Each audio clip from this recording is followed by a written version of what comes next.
Salut, salut, bienvenue sur Another Homepage. Comme toujours, c'est Nils. Et on se retrouve pour la rentrée. On se retrouve pour un nouvel épisode. Cette fois-ci, eh bien, on va justement continuer ce qu'on avait fait juste avant de partir en vacances. C'est-à-dire de faire joue avec un script shell pour mettre à jour des entrées DNS dynamiquement. Salut à toi Haribo, j'espère que tu vas bien, j'espère que cette rentrée se passe bien pour toi aussi. Salut à toi Manu, j'espère pareillement que tu vas bien, que tu as passé une bonne journée. Qui c'est qu'il y a d'autre dans les pages? Hop. C'est moi où il y a eu quelques petites nouveautés dans l'interface Twitch. Salut à toi Dino, j'espère que tu as passé aussi une bonne journée. Ah oui d'accord, j'ai une différenciation entre diffuseur, modérateur et spectateur. Ok, c'est pas mal ça. C'est pas mal. Bien. Alors, bon, où en étions-nous avant de partir en vacances? Eh bien, l'idée de ce projet, c'est en fait de mettre en place sur une machine dont l'IP public peut être amené à changer, de mettre en place un script qui va périodiquement vérifier si cette IP public a changé en se connectant à un service externe qui lui renverra l'IP public qu'il voit arriver et de récupérer cette information-là pour ensuite aller faire la mise à jour d'une entrée DNS publique. Et à partir de là, eh bien, salut Nidouille, merci beaucoup pour ton 10e mois d'abonnement. Merci infiniment, c'est très gentil à toi. On va en profiter d'ailleurs pour faire un shoot-out à Nidouille, parce que elle le vaut bien. Hop. Puisqu'elle stream elle aussi. Donc allez poser vos follow chez elle. 10e mois d'abonnement, que le temps passe vite. Hey, salut The, j'espère que ça va toi aussi, et Nidouille aussi d'ailleurs. Donc, l'idée c'est de pouvoir mettre à jour de façon dynamique. Alors bien entendu, il faut mettre en place il existe des systèmes déjà existants pour mettre à jour, pour modifier un enregistrement DNS. Cela se fait généralement en utilisant des clés de chiffre. Enfin, est-ce que c'est des clés de chiffrement? J'aurais plutôt tendance à dire des clés d'authentification. Et ensuite, ça permet justement d'authentifier la demande auprès du serveur DNS pour que celui-ci modifie l'entrée si nécessaire. Voilà. Eh bien, bon appétit à toi, The. Bon appétit. Alors, ce que je vais faire, c'est que je vais me remettre ici. Voilà. Où en étions-nous par rapport à la dernière fois? Puisqu'en fait, je ne pars pas complètement de zéro. Je pars à la base d'un POC. Je dirais d'un petit script, je suis tenté de dire, fait à la main en 2.2, puisque c'était un premier script qui n'avait pas vocation à être public. Et ce premier script, en fait, ça a été la base pour avancer. Alors forcément, tout était hard-codé partout, j'avais pas forcément pensé à des trucs. Là maintenant, l'idée c'est vraiment de faire quelque chose qui soit utilisable par tout un chacun et de pouvoir notamment, par exemple, utiliser son service préféré pour afficher l'adresse IP et de pouvoir forcément spécifier des choses comme les clés d'authent, etc. Comme bon nombre de mes productions logicielles, on va dire de mes codes de façon générale, celui-ci est bien entendu public, sous licence open source. On peut se faire un petit gh-repo view qui va normalement nous afficher un truc ici. Et je vais donc pouvoir vous copier-coller l'adresse du lien vers le repo sur GitHub. Salut à toi, CAF35. Et je vais d'ailleurs aller vous le poser dans le Discord, aussi dans les liens du live. l'occasion de vous rappeler l'existence du Discord.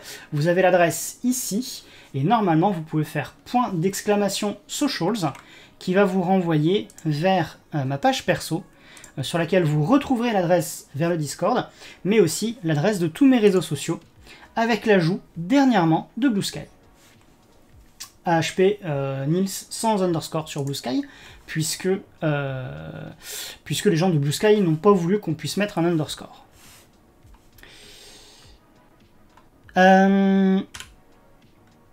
Ceci étant dit, eh ben, je suis tenté de dire, allons-y. Où en étions-nous? Je crois qu'on essayait de faire un premier jet. Alors pour le moment, on ne l'a pas vraiment testé, hein, ce script. Je pense qu'à un moment, il y aura un stream sur ce sujet qui ne sera pas forcément de la session de scripting shell, mais qui sera plutôt de la session de mise en place d'un environnement de test. Idéalement, ce que j'aimerais bien, c'est qu'on arrive à faire, à un moment, de la CI avec GitHub, et que quand on pousse sur le dépôt, eh bien, on puisse avoir un conteneur qui se déclenche et qui déroule le script sur un serveur DNS local. Alors, je ne sais pas trop comment on pourrait mettre ça en place, mais je trouverais ça assez chouette. Qu'est-ce qu'on a d'intéressant? Alors, nous avons d'abord des petites variables. Notre fonction pour quitter en cas d'erreur, qui explique comment le script fonctionne. Oui, c'est vrai que il faudra aussi penser à IPv6. On avait fait des fonctions de vérification pour les binaires indispensables. Tiens, ça pourrait être intéressant de le mettre aussi en variable. Puisque on cherche à récupérer effectivement le reverse DNS de l'IP. Oui, puisqu'en fait, c'est en fait ce que j'essayais de faire là à l'époque, c'est que je ne me faisais pas la mise à jour d'un enregistrement de type A, d'un enregistrement DNS de type A, mais la mise à jour d'un enregistrement de type CNAME. En gros,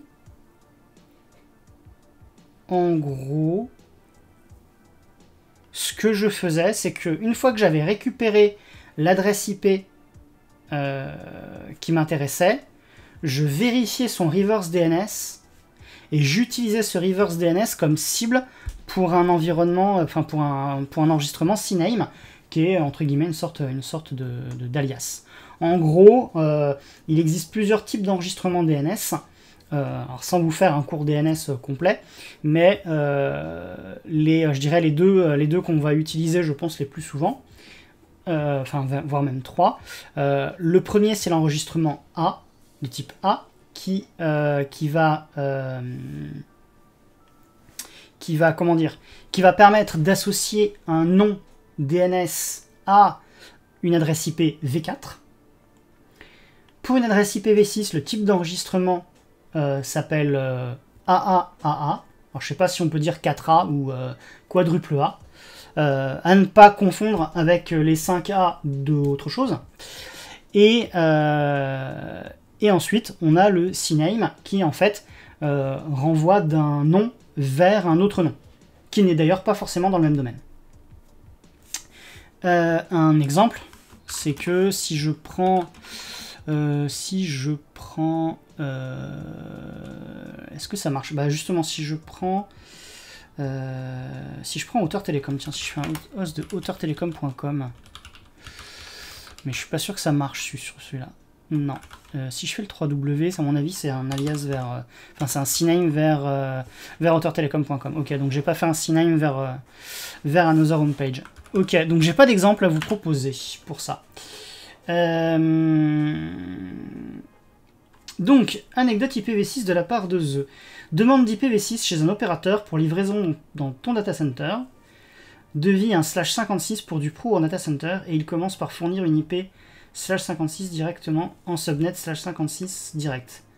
Pas de routage ou autre. C'est mince, comment ça s'appelle? Alors, je suis une quiche en IPv6, mais il n'y a pas des trucs de type autoconfiguration ou parce que oui, il existe du DHCP en IPv6, ça s'appelle DHCP v6, mais ah d'accord, Slack, ok. Qu'est-ce qu'on avait d'autre comme alors oui, effectivement, check binaries, ok. Donc effectivement, le check binaries, on peut voir ici, donc on cherche curl, on cherche dig et on cherche nsupdate, qui est donc l'outil de mise à jour dans les enregistrements. Ouais, tous les trucs IPv6 sont généralement avec des subnets /64. Oui, SLA, c'est effectivement.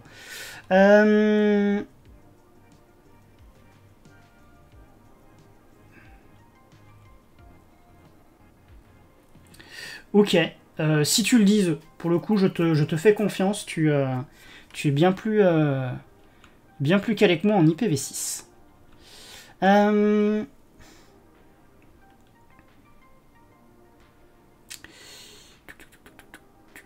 Donc, on a notre emplacement avec les fonctions. Ok. Ensuite, on a la partie principale du script avec le mutex pour éviter de lancer 2 fois le script en même temps. Donc, comme ça, s'il y en a un qui traîne et que l'autre se lance, il s'annule. Et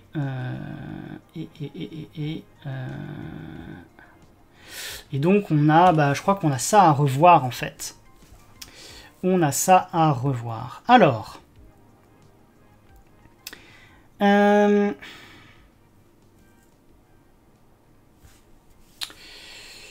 comment on va s'y prendre?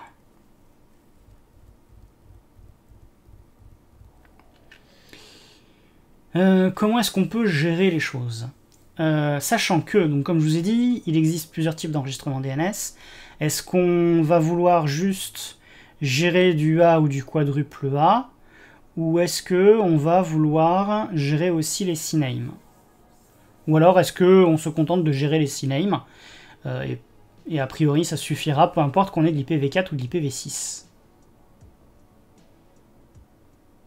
Ça, c'est la première question, j'ai envie de dire.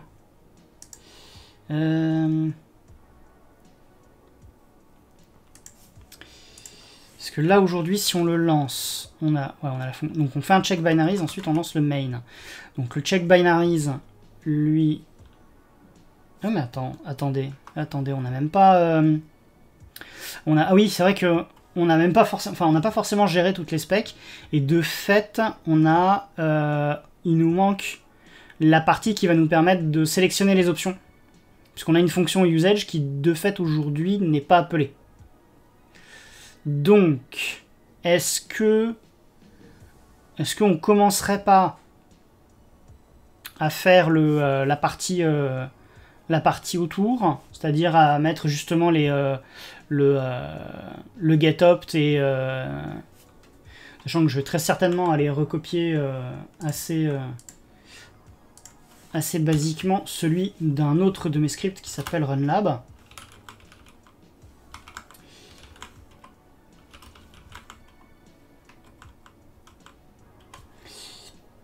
Mais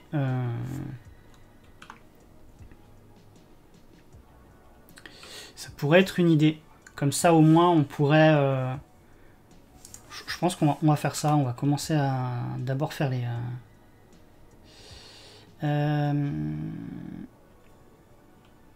Donc, ce qu'on va faire, c'est qu'on va se mettre mutex et ben dans le main, en fait... on va avoir d'abord les check binaries. Ok. Et ensuite, ici... on va faire,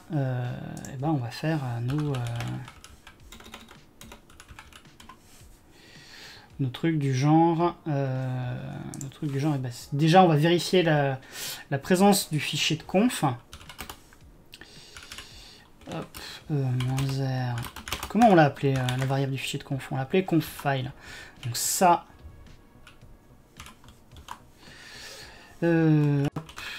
conf underscore file.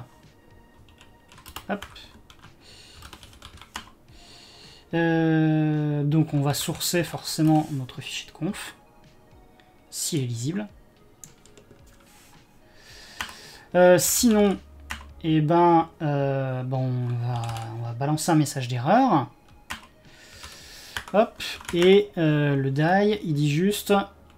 Ouais, donc il faut juste qu'on lui donne un message. Et on va lui dire que critical config file not found. Ensure you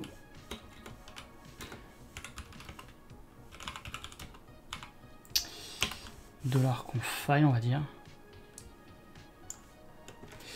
On va peut-être même aller un peu plus loin, on va dire file named tac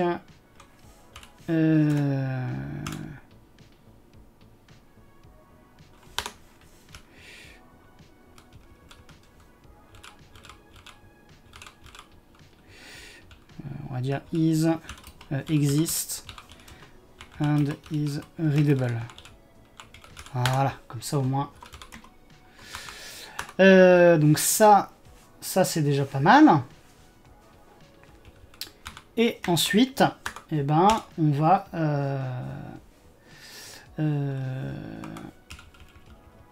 rajouter ici, plutôt avant, on va faire notre petite danse de getOpt. Alors, while getOpt. Ah tiens, j'ai oublié les... alors, pt string. Salut Loupixel, j'espère que ça va, j'espère que tu as passé une bonne journée. Alors, de mémoire, il y a ça, comme ça, hop. Et ce qu'on avait vu dans notre message d'erreur, on voulait quoi? On voulait un H pour LED, le C c'est bon, HN46, HN46.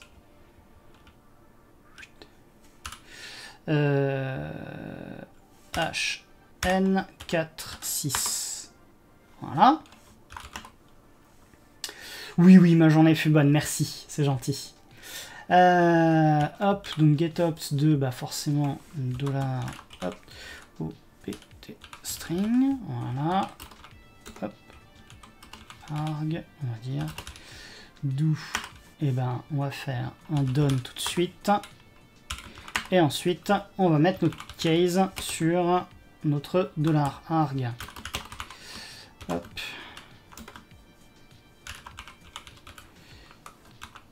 In, et ensuite exec. Voilà, comme ça, on ne les oublie pas.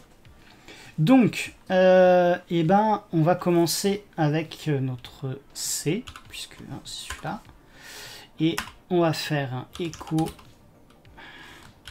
pour l'instant, config file, bah, ce sera $conf-file. Bah non, ce sera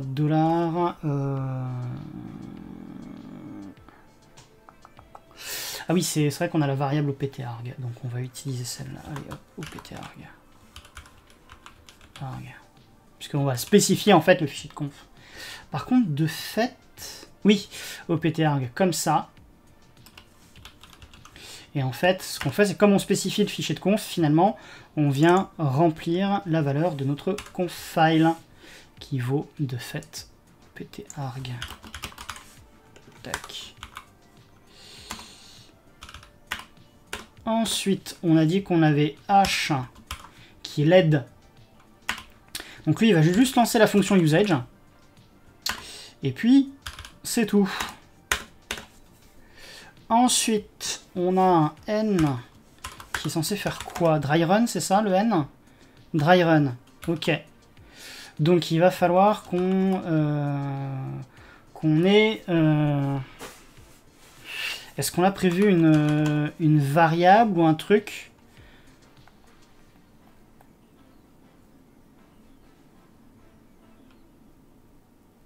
Ok. Donc il va falloir gérer un dry run. Alors, pour le moment, ce qu'on va faire, c'est qu'on va juste faire un... On va juste faire un echo. Et on va dire... dry run not implemented yet. Tac. Comme ça au moins on a la base. Et ce qu'on va probablement faire. Qu'est-ce qu'on pourrait...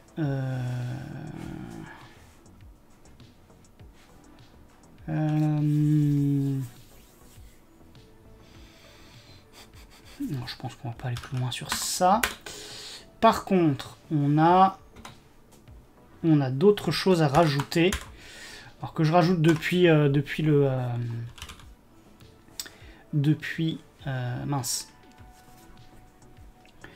Depuis RunLab, on avait le 2 points, je crois qu'il veut dire que on a notre option ici qui n'est pas spécifiée. Donc ça c'est pour le cas de figure où par exemple on met un "-c", mais on oublie de mettre un nom de fichier. Donc requires an argument. Hop. Tac. Et ensuite, faut gérer le cas de figure où on met un nom, on met une option qui n'existe pas. Et dans ce cas-là, c'est très simple. Echo invalide option. Donc voilà, notre option n'est pas valide. Et donc ce qu'on fait, c'est qu'on rappelle les options, on rappelle la documentation finalement, et on s'arrête là. Voilà, donc là déjà on a un premier squelette. La question que je me pose, c'est est-ce que notre script est valide comme ça?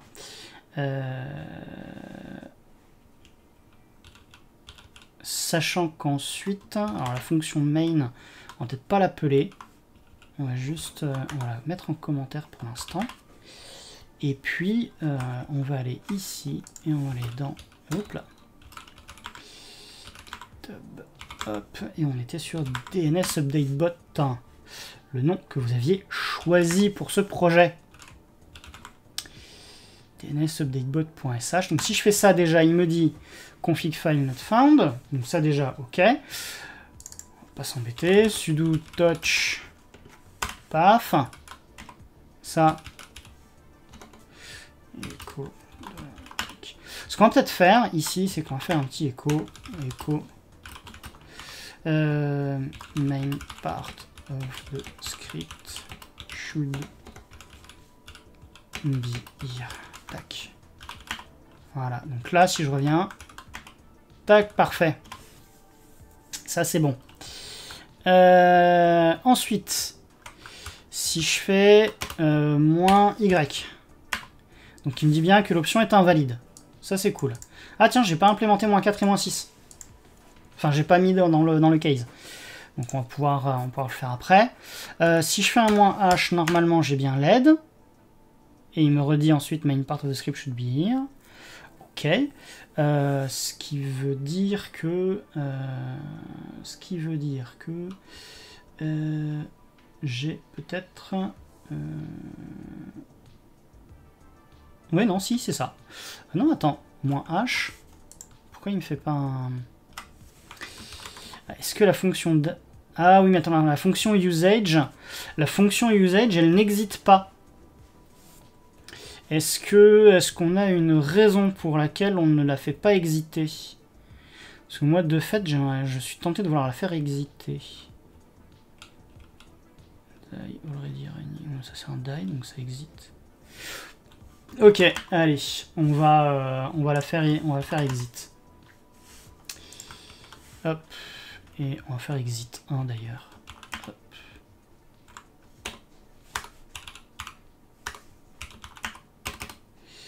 Exit 1. Voilà. On revient ici. Voilà, là on est bon. Tiens, d'ailleurs, on lui avait mis un retour en plus à la ligne ou... Ah oui.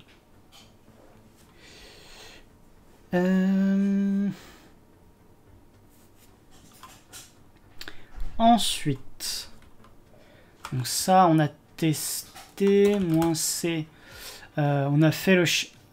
Alors, quand on a fait ça, on avait dit requires an argument. Ok, ça c'est bon. On avait fait le fichier qui ne fonctionne pas. Ça, c'était un défaut, on l'avait remis. Et si je tente un...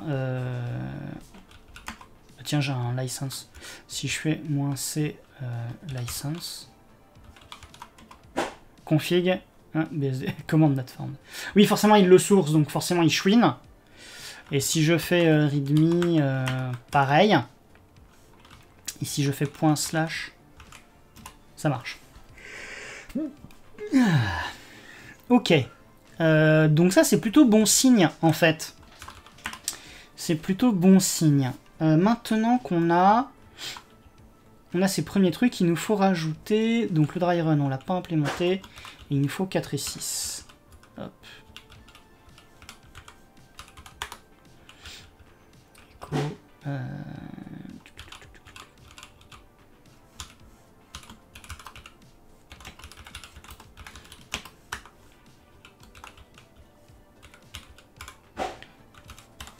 hop, et là, IPv6 only. Tac. Si je reviens ici, t'as pas check. Il continue ou pas s'il y a un souci lors du source. Non, non, il se plante. Il se plante. La commande source échoue et donc le script s'arrête. Puisqu'en fait, on a dans le... on a... Tac, tac, tac. On a un exit en erreur. Donc après, si on veut que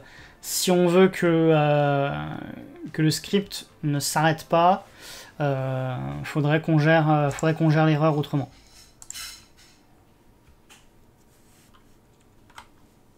Mais une chose est sûre, c'est que de fait, il prend bien en compte le fichier, il tente de le sourcer. Donc ça, c'est plutôt bon signe. Donc jusque-là, tout va bien. Jusque-là, on est pas mal.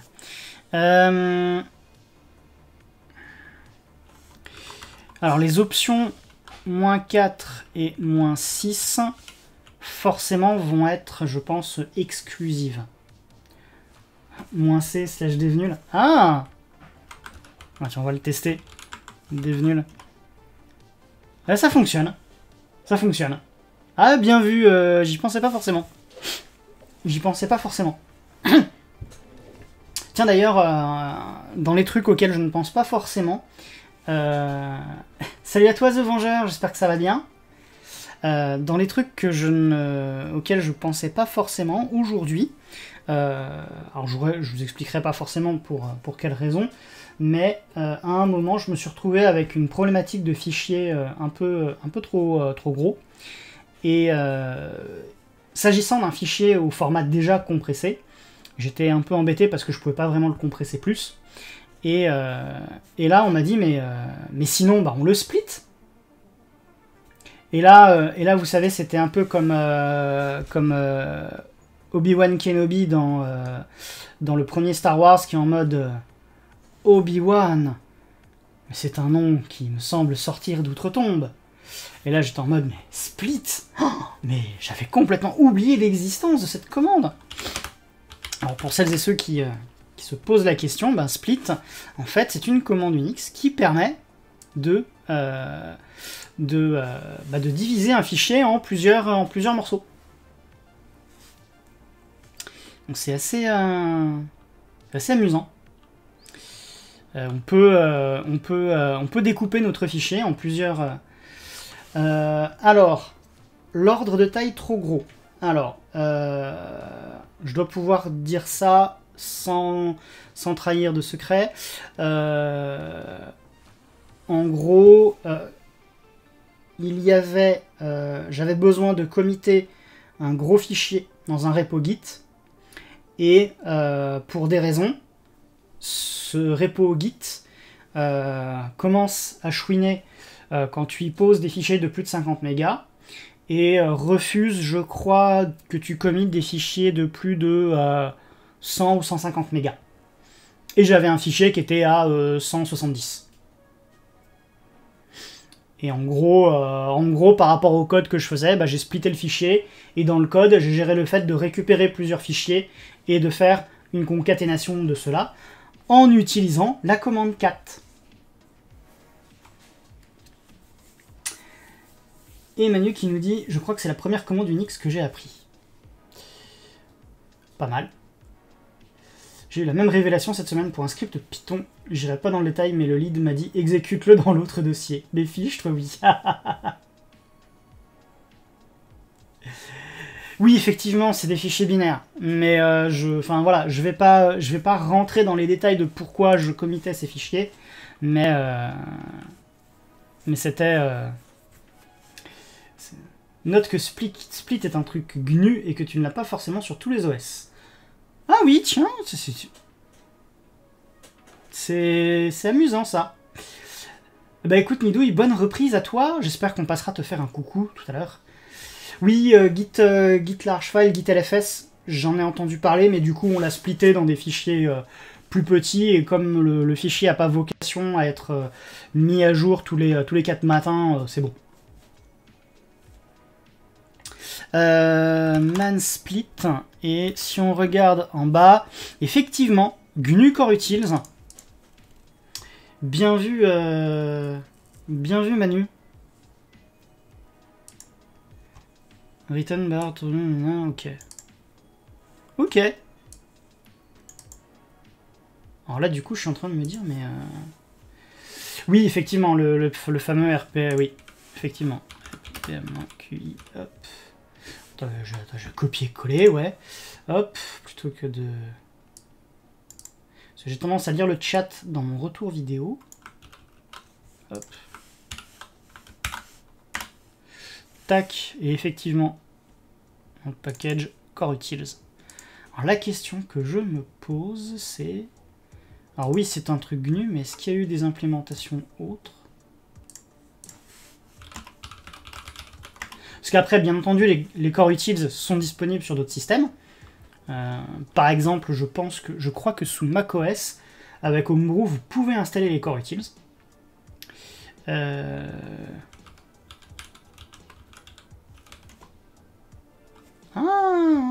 Alors vous allez rire, là, sur une machine NetBSD, j'ai bien un split. Hein.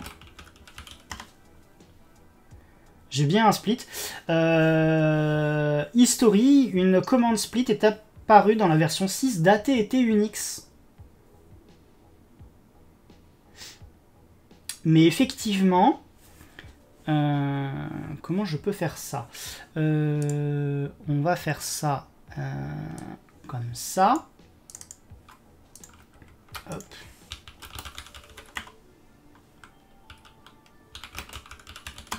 Voilà, hop, tac.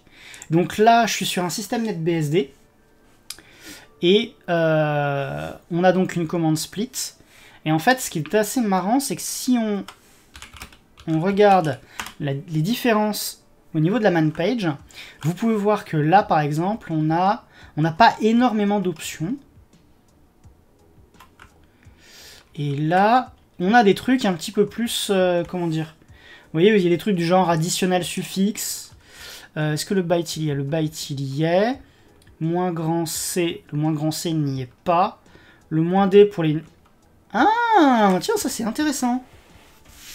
Ça c'est intéressant. Le moins D, par exemple, c'est une option GNU. Je l'aurais pas forcément vu comme étant une option GNU.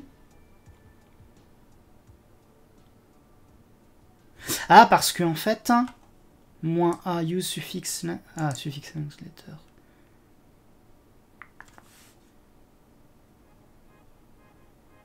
D'accord. Moins X, utiliser des suffixes hexadécimaux. Ah ouais. Ah oui, la version GNU, dis donc, elle est pleine de features.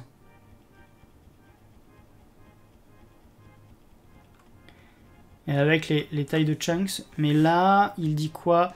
Moins N, ok, chunk count. Et il y a un truc sur les... non. Donc finalement, la commande split, alors oui, la commande split a des options GNU, mais la commande split à l'origine semblerait venir de l'Unix version 6 d'AT&T. Voilà. La découverte du jour. Mais pour votre culture, ça arrive régulièrement qu'il y ait des, comment dire, des différences d'options entre différents systèmes. Justement entre les versions GNU et les versions BSD. Notamment, c'est le cas par exemple avec TAR. Bien souvent, il y a des logiciels qui vont vous dire non mais même si vous utilisez un système autre que Linux, arrangez-vous d'avoir le TAR de chez GNU pour décompresser notre projet. Parce qu'ils ont compressé en utilisant des options spécifiques GNU. Salut à toi Hardware Adresse et salut à toi Cool Geek, j'espère que vous allez bien, j'espère que vous avez passé une bonne journée. Nous on se faisait un petit interlude sur la redécouverte de la commande split.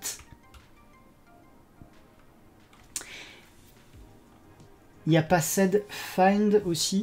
Alors, oui je crois que... alors, si je fais un which sed, celui-là c'est bien... Après, peut-être que ce sed-là vient de GNU quand même. Hein.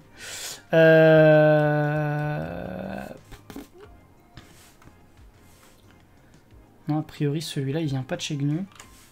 Il vient de chez... Ouais, c'est un auteur FreeBSD. La commande PS... Alors, je sais même pas s'il y a un man PS. Pour le coup, celui-ci, version 3 d'AT&T, gna. Mais c'est pas forcément celui de la version 3 d'AT&T Unix, mais... A priori, est-ce qu'il y a un authors peut-être là-dedans? Non, hein, ça a l'air d'être tellement ancien. Keywords, ouais, non. Elles sont différentes dans leur utilisation. Oui, c'est vrai que de fait, là, si tu regardes en termes d'options, et si je vais sur le Linux et que je fais man PS, il dit options comme ça, et il précise pas... Simple Process Selection, ouais, bon... Est-ce que je pourrais trouver un truc? Quand tu faisais de l'AIX, tu t'es fait avoir quelques fois. Ah oui. Je me demande si sur AIX, tu pouvais installer les GNU Core Utils. Par exemple, l'option -i de sed n'existe pas chez AIX.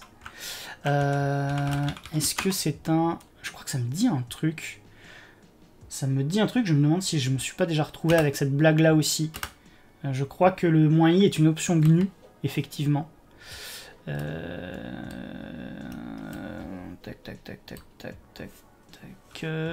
Copyright, donc oui, ça c'est le GNU sed. Mais j'ai pas vu le... Si, ça, voilà, -i suffixe in place.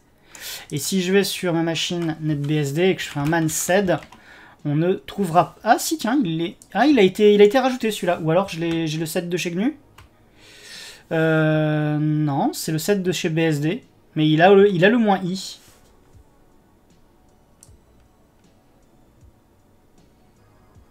Non-standard FreeBSD extension and may not be available on other operating system. Voilà. Donc il précise bien que c'est des trucs qu'ils ont rajoutés.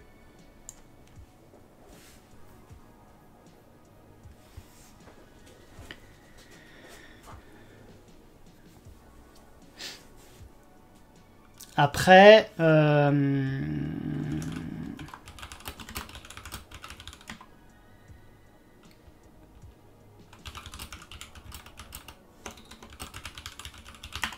qu'on peut faire. Oui, et effectivement, ouais, GTAR et TAR, l'un GNU, l'autre AX. J'en ai parlé un petit peu avant. Alors, moi, je crois que j'avais connu ça pour Solaris. Mais voilà, Core Utils. Allez, si je fais un in, hop, Core Utils. Bon, on drift un peu, mais ça va pas durer 2 heures non plus. Hein. Et là, de fait... Je dois avoir peut-être un G-SED avec un peu de chance. Quand il aura fini de s'installer. Ah non, tiens, je l'ai pas. Tac, et si je nous fais un petit moins grand L. Il les a mis... Ah d'accord, si j'ai... Ah, j'ai pas forcément G-SED. Parce qu'il est peut-être pas dans les Core Utils, ça, il est peut-être distribué à côté. Mais ce qui est marrant, c'est que j'ai même un GLS, par exemple.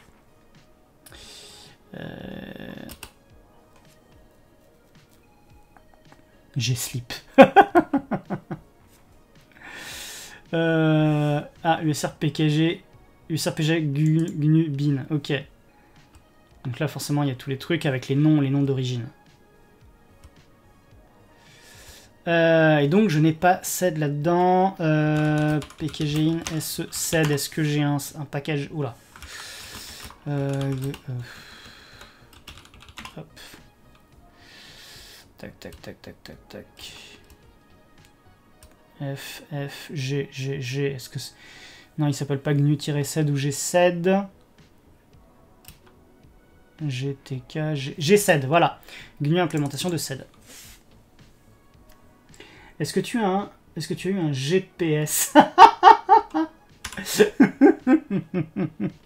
On peut vérifier ça, tiens. Tac, tac, tac, grep.ps. Non, il n'y a pas PS là.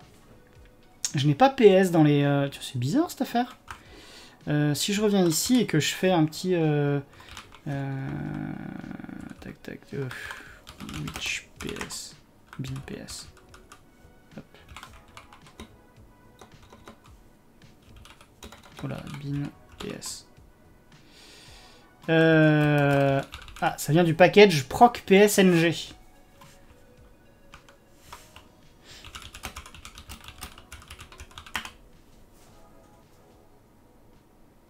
J'ai pas de proc PS en tout cas pour NetBSD, donc je ne sais pas si, si cette version-là si ce logiciel-là est portable et si on peut avoir... Bien, alors... Drift, ouais, j'ai pris des cours chez Emile. il y a de l'écho. Et en même temps, PS est trop lié au kernel, donc pas vraiment étonnant. Ok, très bien.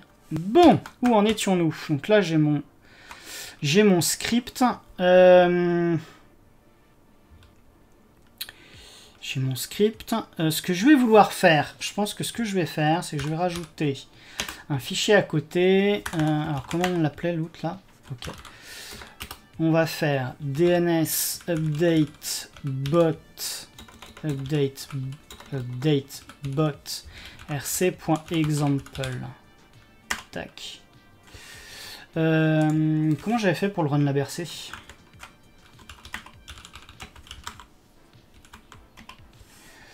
J'avais fait un...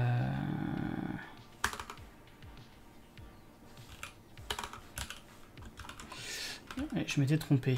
Alors, ce que je voulais faire, c'est faire un tab new. Voilà. Et là, je voulais faire un save dans... On a dit DNS update bot rc.example. Tac. Voilà. Ensuite, je vais revenir ici. Voilà.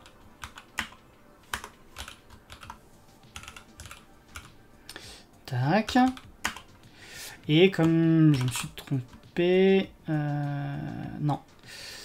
Non. Ce que je voulais faire, c'était refaire un tab... je crois que je peux faire un tab edit de DNS.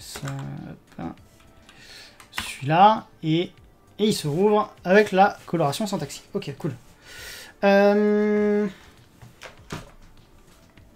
Donc là, ce qu'on va vouloir faire, c'est dire que on a DNS update bot configuration file. You should copy this file in. On va dire etc DNS update bot rc.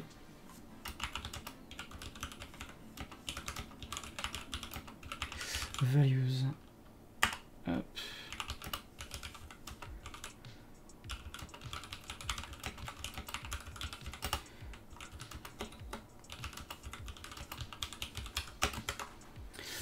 Tac. Bien, bien, bien. Alors, qu'est-ce qu'on va avoir comme option maintenant?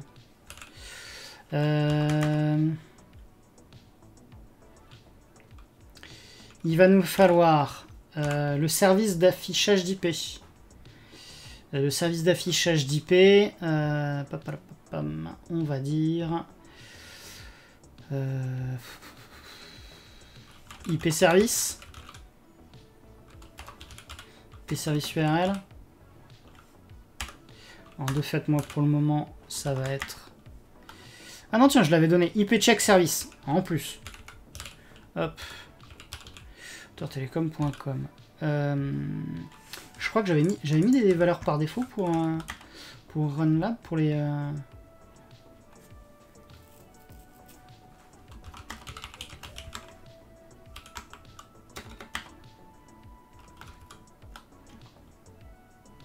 Ah oui, j'avais même pas mis les variables dedans. C'est je le source et j'ai intérêt à le sourcer en fait. Donc en fait, ça veut dire que ça peut dégager. Le key file, c'est pareil. Hop. Les options de curl, ça, on va les laisser ici. Le conf file, par défaut, forcément, on va le laisser. Et le DNS serveur. Hop.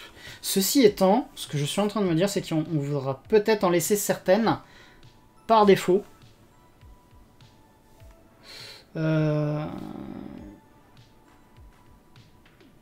Ouais, non, on mettra les valeurs par défaut, ce qu'on en fichier d'exemple, à la limite.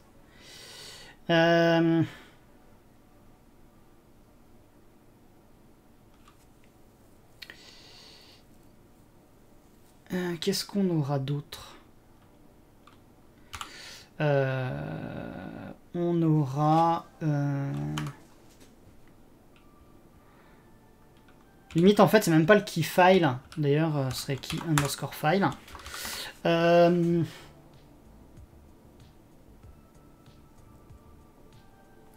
suis en train de me demander, est-ce que on doit mettre le fichier de clé d'autante dans un fichier, comment dire, est-ce qu'on doit mettre la valeur de clé d'autante directement dans le fichier de conf, et dans ce cas-là, on a un seul fichier de conf, ce qui sera peut-être plus pratique.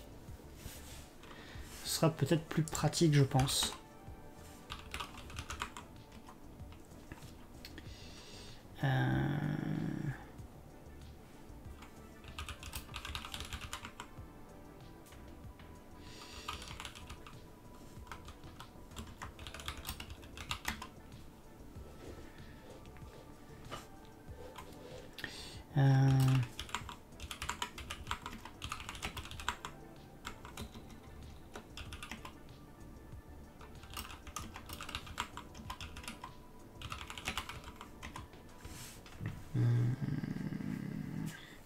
Comment on pourrait voir ça?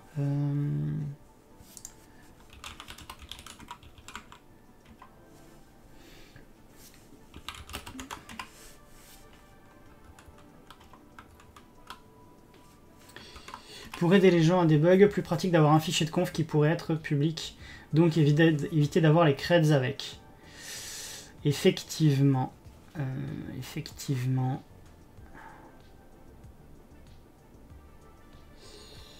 Ce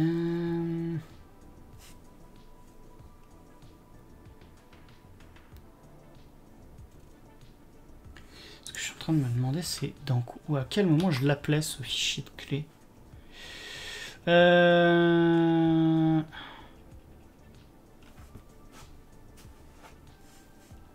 Tac, tac, tac. NSUpdate-k keyfile, ok. Donc de toute façon, c'est un argument d'NSUpdate. Ceci étant dit, si je fais un man NSUpdate, il dit quoi? -k keyfile, cette option indique le fichier contenant la clé d'autante tsig. Voilà. Ils peuvent être en deux formats, un simple fichier de conf ou une paire de fichiers, mais nous on fera un seul. L'option -k peut aussi être utilisée pour spécifier une clé SIG. Ah, donc on peut mettre directement la clé si je comprends bien. Mais effectivement, c'est... ce sera sans doute plus safe d'avoir...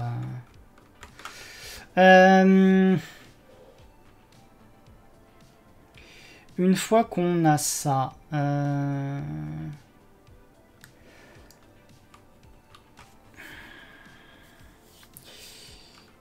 Comment on va vouloir faire le truc? Oui, d'ailleurs, j'ai même pas répondu à ma question. En gros, le principe, enfin, dans une autre question que je me posais